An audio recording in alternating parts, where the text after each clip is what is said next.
तो कल हमने जो टॉपिक कंप्लीट किया था सप्लाई में, उसमें हमारा चेंज इन सप्लाई और change in quantity supply topic cover हुआ था कि प्राइस की वजह से अगर सप्लाई में चेंज आए that is known as change in quantity supply, और अगर अदर फैक्टर्स की वजह से हमारे सप्लाई में चेंज आए तो हम उसको चेंज इन सप्लाई बोलते हैं, extension, contraction, increase and decrease. अब हम चलते हैं कि जब कमोडिटी की प्राइस चेंज होती है तो सप्लाई पर कितना इफेक्ट पड़ता है। देखो जो हमारा सप्लाई का चैप्टर था, लॉ ऑफ सप्लाई या लॉ ऑफ डिमांड, ये डायरेक्शन मिलती है कि डाउनवर्ड स्लोपिंग डिमांड कब है या अपवर्ड स्लोपिंग सप्लाई कब है, कि एक का और दूसरे का आपस में रिलेशन क्या है, पॉजिटिव और negative.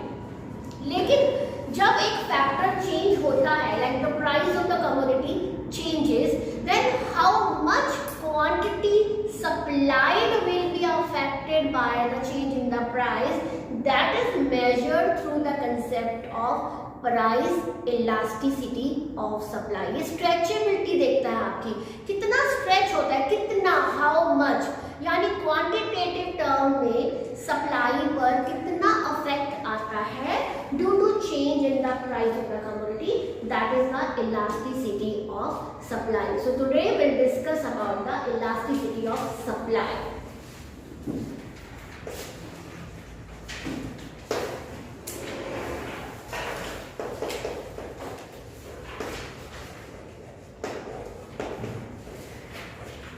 Elasticity of supply, it measures the percentage change in quantity supplied due to percentage change in the price of the commodity. It is the responsiveness of quantity supplied when there is change in the price of the commodity. And because we had already discussed about the positive relation between price and quantity supplied, so there will be positive sign or no sign in front of the formula.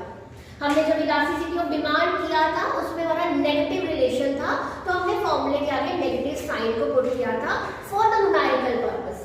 अभी हमने वो उसको वही में खत्म कर दिया, लेकिन वो नेगेटिव रिलेशन था।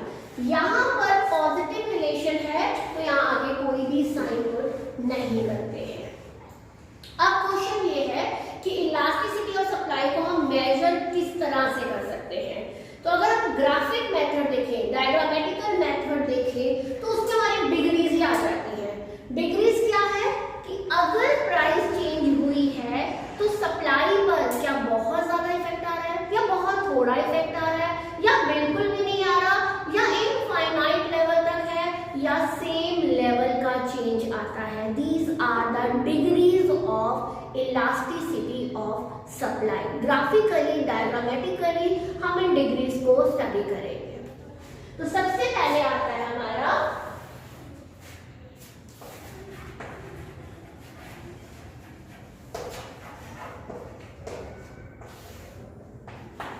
Unitary elastic.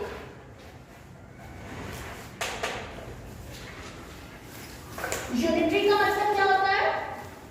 Single unit. हाँ, सिंगल यूनिट। सिंगल यूनिट में ये वन आता है। सिंगल मींस वन एक चीज हो जाना। अब इलास्टिसिटी ऑफ सप्लाई इसका मतलब वन है।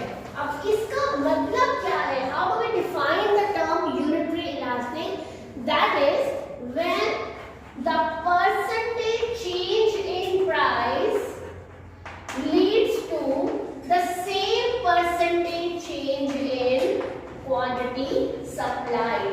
Suppose in the market the price has been increased by 10% and supplier ने भी अपनी quantity को 10% से increase कर दिया।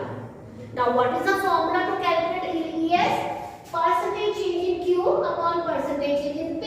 So 10 upon 10 will be equal to 1। तो जब आपका प्राइस में जितना चेंज है उतना ही सप्लाई में, बिकॉज पॉजिटिव रिलेशन है, इसका मतलब अगर प्राइस बढ़ी है तो सप्लाई बढ़ेगी, अगर प्राइस कम हुई है तो सप्लाई भी कम हो जाएगी। सेम डायरेक्शन में जाएंगे but with the same amount.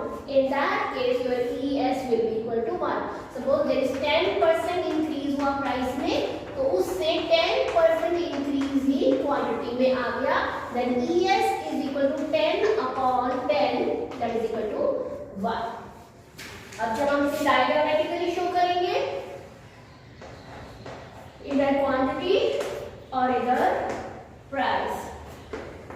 Suppose initial price was OP and the seller was supplying OQ level of commodity. Price increases from OP to OP1. जितनी प्राइस बढ़ी है उतना ही आपका सप्लाई का लेवल भी इंक्रीज हो गया। तो Q से Q1 पर सप्लायर ने अपने सप्लाई को बढ़ा दिया। अब हम ये कर्व पॉइंट्स को ज्वाइन करेंगे। This is the shape of supply curve और अगर मैं इसे नीचे तक एक्सटेंड कर दूं, the curve is starting from origin. तो बाय चांस आपको पेपर में क्वेश्चन आ जाए कि ये कर्व दी हुई है सीधी ओरिजिन से स्टार्ट है, what will be the elasticity of supply. तो आपने इसको किस तरह से करना है, आपने देखिए ओपी पे ओक्यू आ गया।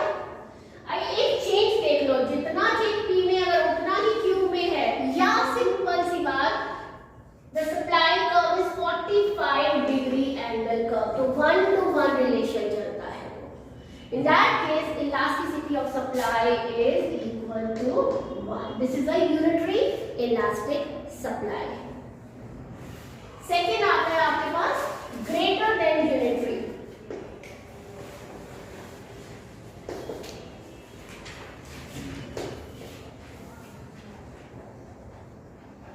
एक से ज्यादा, जिसको हम लोग इलास्टिक सप्लाई भी बोलते हैं।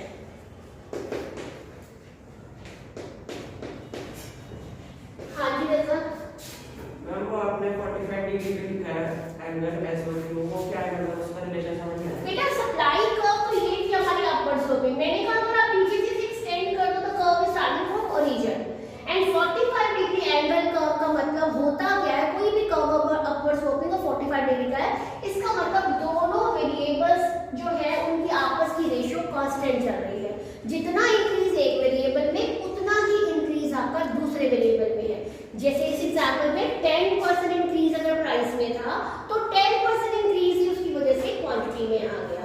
Then the curve is 45 degree angle curve. Now greater than unitary, as the name says, एक से ज्यादा इफेक्ट पड़ेगा सप्लाई पर, यानी जितना चेंज प्राइस पर आया है उससे ज्यादा चेंज क्वांटिटी सप्लाई पे आ गया है।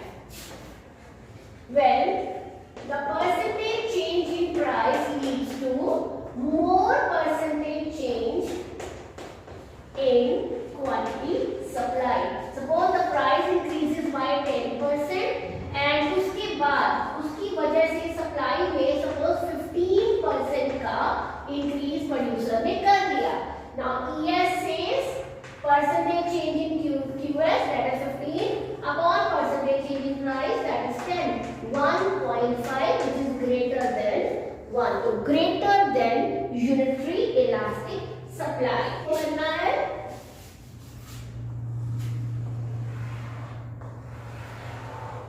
इधर quantity, इधर price. Suppose the initial price is OP and at this price supplier was supplying the commodity to OQ level. Price increase हुआ या डिक्रीज हुआ, जो भी चेंज हुआ, सपोज यहाँ पे हमने इंक्रीज किया, जितना इंक्रीज प्राइस में हुआ उससे ज्यादा इंक्रीज आपका क्वांटिटी लेवल में आया है। अब डिफरेंस देख रहे हैं यहाँ पे डायग्राम में, प्राइस इतनी बड़ी है, क्वांटिटी में इंक्रीज ज्यादा है। आपने इन दो पॉइंट्स को ज्वाइन करके सप्लाई कर्व बनाई, upward sloping, positive relation. But अगर आप इसे नीचे से आगे और एक्सटेंड कर देते हैं, the curve is starting from OY axis.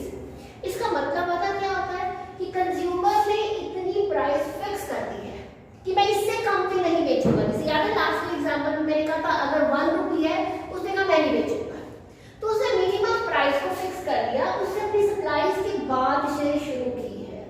And the curve is starting from OY axis.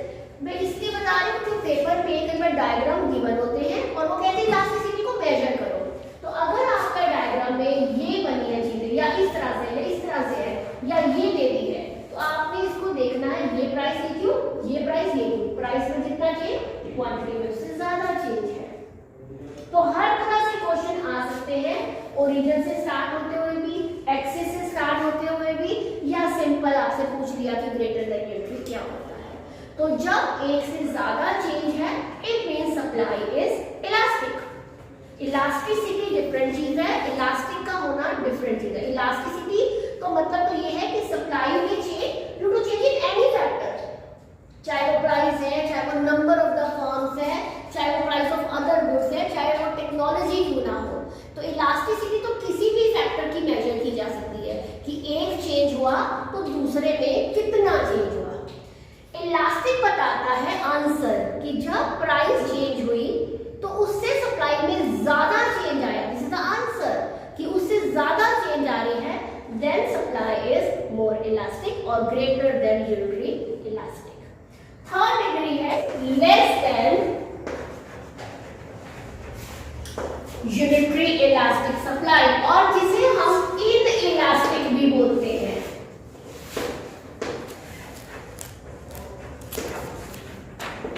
तो दिस इज लेस देन 1, यानी जितना परसेंटेज चेंज प्राइस में है that leads to less percentage change in quantity supply. Suppose the price increased by 10%, but उससे जो supply में increase आया that is 8%। तो ES says 8/10 that is 0.8 and which is less than 1.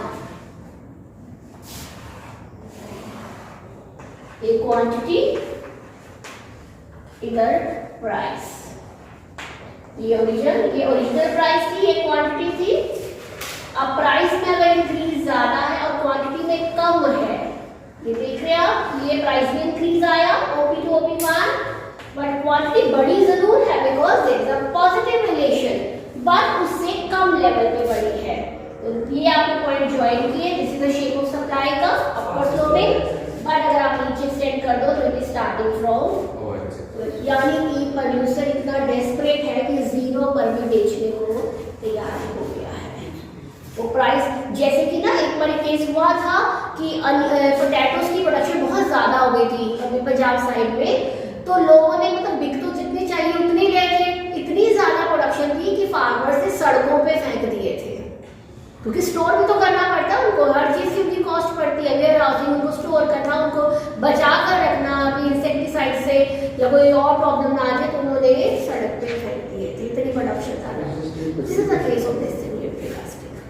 Now the fourth degree is perfectly elastic.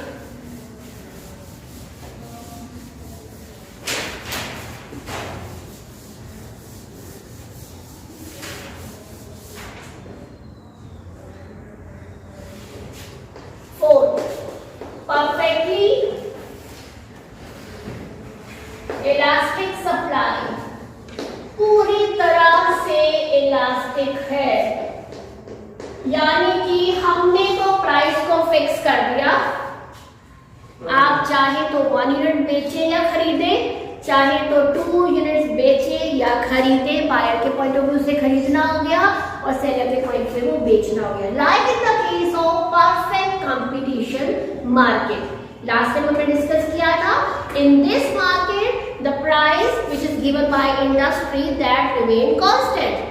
जैसे Coke अगर 30 rupees की है and this is given by Hindustan Lever की है वो कोक, तो हिंदुस्तान लीवर इंडस्ट्री ने मार्केट की डिमांड सप्लाई को देखते हुए प्राइस को फिक्स कर दिया, and this price will be given to the firms. हमने दे दी कि आपने इसको 30 रुपए में बेचनी है, प्राइस अब फिक्स हो गई है। अब सेलर अपने कॉस्ट को देख के, अपने प्रॉफिट्स को देख के, अपनी जगह को देख के he will decide by himself कि चाहे वो 1 यूनिट बेचे, चाहे वो 2 बेचे, चाहे वो 3 बेचे। क्योंकि अगर एक सेलर ने 30 रुपए से बढ़ाकर उसको 32 कर दिया, तो all the buyers will shift their demand from this seller to all other seller, because in this type of market we assume that the buyers and the sellers have the perfect knowledge about the product, about the price of the commodity. तो price fix हो जाती है। अगर वो अपनी cell को बढ़ाने के लिए 30 से 25 कर देगा, सारे आ जाएंगे इसके पास सामान लेने के लिए, but in the long run he himself has to bear the loss of 5 rupees. और कोई भी सेलर लॉस के लिए मार्केट में नहीं आता, हर बिजनेसमैन प्रॉफिट मोटिव से चलता है। तो in this type of market the price which is given by industry that remain constant because a slight change in price either on the increase side or on the decrease side. Slight change in price leads to infinite level of change in the supply or the demand of the commodity. तो यहाँ पर आपकी जो price है वो constant है, चाहे तो आप 1 यूनिट बेचो, चाहे आप 2 बेचो, चाहे आप 3 बेचो।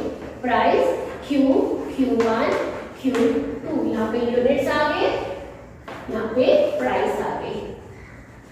तो यहाँ पे लिखेंगे हमारी प्राइस हमारी कांस्टेंट है,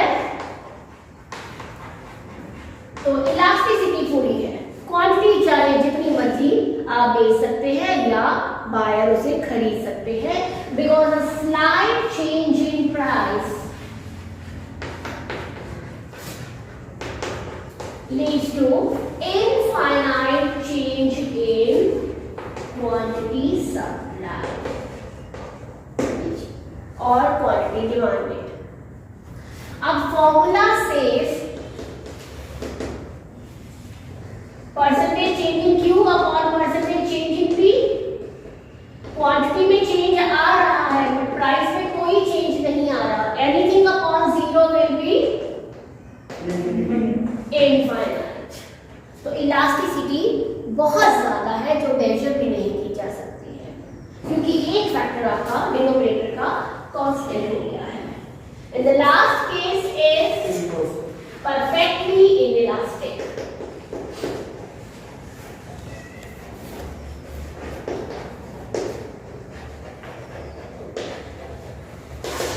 पूरी तरह से इलास्टिसिटी नहीं है, चाहे प्राइस बढ़ रही हो चाहे प्राइस कम हो रही हो, seller is not in a position to change its supply. Perfectly inelastic. मतलब कि अगर हमारे प्राइसेस बढ़ भी रहे हो या कम हो रहे हो, even then the seller is not able to increase the supply of that commodity. तो इस केस में क्वांटिटी में कोई चेंज नहीं है, प्राइस में चाहे जितना मर्जी इंक्रीज हो चाहे जितना मर्जी डिक्रीज हो रहा हो। तो when price increases or price falls, if that leads to no change in quantity supply,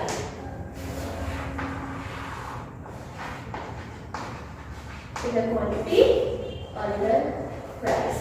So initial price was OP and he was supplying OQ. Price चाहे बढ़ के OP 1 क्यों ना हो जाए, he is not increasing the supply of the commodity.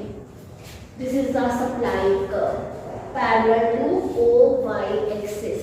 Demand के chapter में भी और सप्लाई के लेसन में भी जो इलास्टिसिटी अगर पूरी तरह से परफेक्टली इनइलास्टिक हो तो वर्टिकल एक्सिस के पैरेलल आई है, और अगर पूरी तरह से इलास्टिक हो, परफेक्टली इलास्टिक हो तो OX एक्सिस के पैरेलल आई। बिकॉज नीचे हम क्वांटिटी ले रहे हैं, तो चाहे वो डिमांड है चाहे वो सप्लाई है, बेसिकली तो ये जो कर्व्स बनती है दैट डिपेंड्स अपॉन क्वांटिटी में कितना चेंज है due to change in the price. तो क्वांटिटी का चेंज मेजर करेगा what will be the shape of demand curve और द सप्लाई कर्व। तो यहाँ पे क्वांटिटी में कोई चेंज नहीं है तो ये कर्व फिक्स हो गई है, इधर क्वांटिटी में इनफाइनाइट चेंज है तो ये कर्व फ्लैट हो गई है, और अगर हमारी क्वांटिटी में यहाँ पे कम चेंज है तो ये हमारी कर्व बनी है स्टीपर और रेगुलर एक्सिस को टच करें अगर हम स्टैंड करेंगे तो। अब अगर क्वेश्चन ऐसे आ जाए, उन्होंने ये आपको दिए कर्व्स, ये 45 और एक ये कर्व, कहते तीनों में इलास्टिसिटी को मेजर करके बताइए। ठीक है, इलास्टिसिटी को मेजर करने का फॉर्मूला क्या है कि क्वांटिटी में कितना चेंज है जब प्राइस चेंज होती है।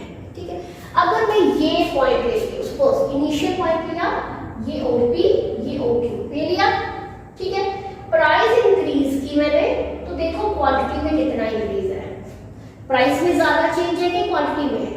प्राइस क्वांटिटी में कम चेंज है, तो कम चेंज का मतलब less elastic, less than unitary elastic, elasticity is less than 1। और अगर मैं बीच की कर्व लेती हूँ, उसको ये मेरी पॉइंट था, ये मेरी ओपी और ओक्यू हो गया, ये प्राइस चेंज और ये क्वांटिटी चेंज ऑलमोस्ट आपका सेम जा रहा है, then ES will be equal to 1, यहाँ पे लेस देन 1 था, और ये पॉइंट, ये प्राइस, ये क्वांटिटी, ये प्राइस और ये क्वांटिटी, क्वांटिटी में ज्यादा चेंज है, इट विल बी। ध्यान रखिए जितनी इलास्टिसिटी ज्यादा होती जाएगी कर्व फ्लैट होती जाएगी, ओएक्स के पैरेलल चलेगी, जितनी इलास्टिसिटी कम होगी वो ओवाई की तरफ स्टीपर होगी, और अगर सेम हुई तो मैंने कहा था आपकी कर्व 45 डिग्री एंगल कर्व बनाती हुई स्ट्रेट लाइन चलती जाएगी। This is the elasticity of supply. Now the last question is कौन कौन से ऐसे फैक्टर्स हैं जिस पर हम डिपेंडेंट हैं कि इलास्टिसिटी एक है कि एक से ज्यादा है या एक से कम है, यानी इलास्टिक इन इलास्टिक, दो पॉइंट से हम डिफरेंशिएट करेंगे। तो सबसे पहला आता है नेचर ऑफ इनपुट यूज। आप प्रोडक्शन करते हैं, आप लैंड लेबर कैपिटल एंटरप्रेन्योर लगाते हैं, आप रॉ मटेरियल्स को यूज करते हैं, क्या वो raw materials inputs easily available हैं आपके? अगर तो इजीली अवेलेबल है तो with the change in time, with the change in the demand, supplier can easily change the production level, क्योंकि इनपुट्स आपके सिंपल और इजीली अवेलेबल है। तो अगर चेंज पॉसिबल है तो इलास्टिसिटी कम होगी कि ज्यादा? आवाज ऊंची करके बोला करिए। नेचर ऑफ इनपुट का टॉपिक है, inputs are simple, they are easily available, तो producer can easily change the supply, elastic होगी। जब चेंज वो कर सकता है तो इलास्टिसिटी उतनी ही ज्यादा होगी। तो if the inputs are easily available, if the inputs are simple in nature, then supply will be more elastic. लेकिन अगर ऐसे इनपुट्स यूज किए, ऐसे लेबर यूज किए जो हाईली स्किल्ड होना चाहिए, टेक्निकल एक्सपर्टीज होनी चाहिए, तो वो इजीली अवेलेबल नहीं होते हैं। तो अगर इनपुट्स इजीली अवेलेबल नहीं है, you can not change the supply level easily, तो supply will be less elastic. Second point is risk taking ability. If the producer is risk taker, यानी कि कोई भी नई चीज है, वो नई इनोवेशन, नई इन्वेंशन, नए तरीके, नई मार्केट एक्सप्लोर करना चाहता है, तो he is ready to change, तो इसका मतलब supply will be more elastic, more elastic. And if he is a risk averter, भागता है, नहीं जैसे है वैसे ही, यानी he is not ready to change the supply level, less elastic. इसके बाद आता है नेचुरल कंस्ट्रेंट। नेचर का रोल कितना है एग्रीकल्चर सेक्टर में? क्या प्रोड्यूसर अपने आप प्रोडक्शन को चेंज कर सकता है इजीली? क्योंकि वो नेचर का रोल ज्यादा होता है। तो जहां पर नेचर का रोल ज्यादा है, सप्लाई को चेंज करना इतना इजी नहीं है, तो supply will be less elastic. लेकिन अगर कोई मैन्युफैक्चरिंग इंडस्ट्रीज है, you have a shed area, आप उसको स्टोर कर सकते हो, बना सकते हो, तो जहां नेचर का रोल नहीं है, आप अपनी सप्लाई को इजीली चेंज कर सकते हो। मार्केट में प्राइस ज्यादा, आप सामान बाहर ले जाओ, अगर मार्केट में प्राइस कम, आप सामान को अंदर ले आओ या बना के रख लो, जब मार्केट खुलेगी, बढ़ेगी, डिमांड होगी, मार्केट में ले जाएगी, तो चेंज पॉसिबल है। तो जहां नेचर का रोल नहीं होता वहां पर सप्लाई इज मोर इलास्टिक, लेकिन जहां नेचर का रोल ज्यादा होता है वहां पे supply will be less elastic. अलग पॉइंट आता है कॉस्ट ऑफ प्रोडक्शन। जैसे जैसे मेरी डिमांड बढ़ी प्रोडक्ट की, प्रोड्यूसर ने कहा चलो हम लार्ज स्केल पे काम करते हैं, लार्ज अपने रॉ मटेरियल लगाता हूँ मैं, ज्यादा लेबर ज्यादा लगा लूँ, या वेरिएबल फैक्टर बढ़ाए जा सकते हैं। जैसे जैसे आप प्रोडक्शन बढ़ाते हो, क्या आपको इंक्रीजिंग कॉस्ट पड़ रही है कि डिक्रीजिंग कॉस्ट पड़ रही है? अगर प्रोड्यूसर की कॉस्ट पर यूनिट बढ़ती जा रही है, तो क्या वो प्रोडक्शन को चेंज करेगा? नहीं, तो supply will be less elastic. लेकिन if in order to increase the production level, हमारी कॉस्ट पर यूनिट कम होती जाए, डिक्रीजिंग कॉस्ट पड़ रही है, तो ऑफ कोर्स प्रॉफिट उतने बढ़ेंगे, he will change his supply to the different level, तो supply will be more elastic. इसके अलावा जो पॉइंट आता है हमारा नेचर ऑफ द कमोडिटी, क्या कमोडिटी ड्यूरेबल है या कमोडिटी पेरिशेबल है। पेरिशेबल के केस में जो कमोडिटी है वो जल्दी वैनिश हो जाती है, खराब हो जाती है, तो इलास्टिसिटी लेस होगी, कम होगी, बिकॉज वो ज्यादा चेंज नहीं करेगा इसको। लेकिन अगर वो ड्यूरेबल है, ड्यूरेबल का मतलब स्टोर की जा सकती है, तो कभी स्टॉक मेंटेन करो, कभी मार्केट में ले जाओ, कभी बेचो ज्यादा, कभी सप्लाई में मोर इलास्टिक है। जो लास्ट पॉइंट है आपका टेक्निक ऑफ प्रोडक्शन, वो भी सेम है, जैसे मैंने बोला सिंपल टेक्निक है या कॉम्प्लेक्स टेक्निक है। यानी अगर आपने कैपिटल इंटेंसिव टेक्नोलॉजी को यूज किया है, यानी in order to change the production आपको और कैपिटल लगाना पड़ेगा, तो क्या शॉर्ट रन में कैपिटल चेंज की जा सकती है? तो सप्लाई में भी लेस इलास्टिक। और अगर आपने सिंपल टेक्नोलॉजी लगाई है, लेबर इंटेंसिव है, that is available in abundant, जब चाहे लेबर बुला लो, जब चाहे बाहर निकालो, मोर इलास्टिक। और एक और पॉइंट है टाइम फैक्टर, वेरी इजी, जितना शॉर्ट पीरियड होगा आपके पास लेस इलास्टिक होगी, because it is a time period in which fix factor तो चेंज हो नहीं सकते। ज्यादा से ज्यादा लेबर को बढ़ा के थोड़ा बहुत आप स्टॉक को बढ़ा सकते हैं, तो supply will be less elastic, but longer the period उतना आप अपना हर स्केल को चेंज कर सकते हैं, it will be more elastic. This is all about the elasticity of supply.